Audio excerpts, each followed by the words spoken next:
Brooklyn Independent Television. Since Sandy, an outpouring of support has made its way to Brooklyn's shores. From FEMA to the SBA to the DOB, there's no shortage of help or acronyms. But wading your way through all of the agencies and what they offer may take some skill. State Senator Daniel Squadron is helping his constituents make sense of the alphabet soup of support by holding a resource fair. But right now, let's get resources to those who need it, and let's make sure that people, not just those in power, are beginning to have conversations about any policy changes that come from this. Resources and policy, the topics of the day at this resource fair and community conversation, sponsored by New York State Senator Daniel Squadron.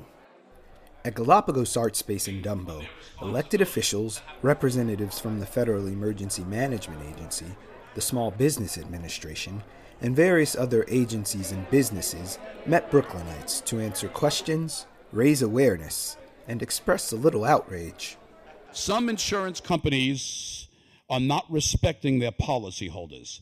They're telling their policyholders, whoa, hey, you pay your premiums. Well, thank you. However, this was an act of God. Act of God. Oh, it wasn't a storm. It was an act of God.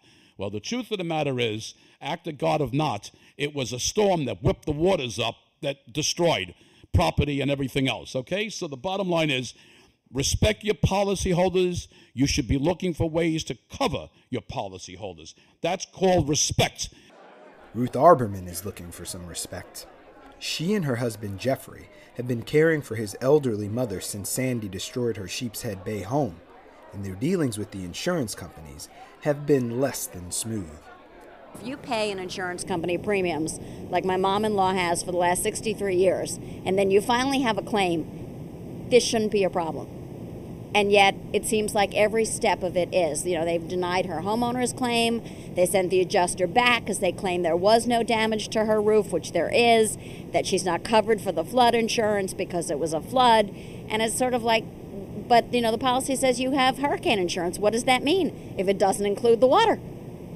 So, you know, I think that it's time maybe that as a government we created language that people can actually understand in the documents that they sign, that you shouldn't have to take your insurance policy to a lawyer to figure out whether or not you're actually covered, because otherwise what are you paying for?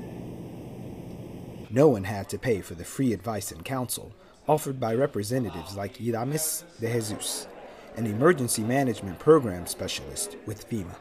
Those disaster survivors that have not registered with FEMA to do so, our deadline at this point is December 31st, so it's very important that you do make an application with us. Even if you consider that you have insurance, just apply just in case there are damages that are uninsured, underinsured, which probably your insurance company will not cover, so it's important for you to register on time.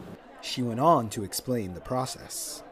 Register by December 31st, and from there our representative will take the information. You should be receiving, depending on the type of application we're making, you should be receiving an inspection, or if you're insured, your documentation will need to be submitted as soon as possible as well.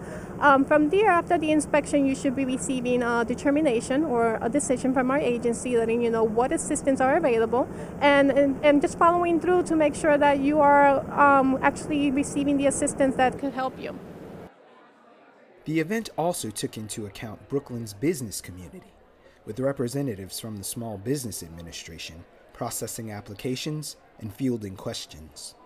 While we are not FEMA, we do work very closely with them. So once you apply to FEMA, which is the first step in the process to even get to us, they will determine whether they're going to send you to us or not. For many Brooklyn business owners, loan happens to be a four-letter word at the moment. But if you can't see another way to keep your business alive, the SBA can be a lifeline, especially if you have less than perfect credit. We're not a bank. We're not giving out a bank loan.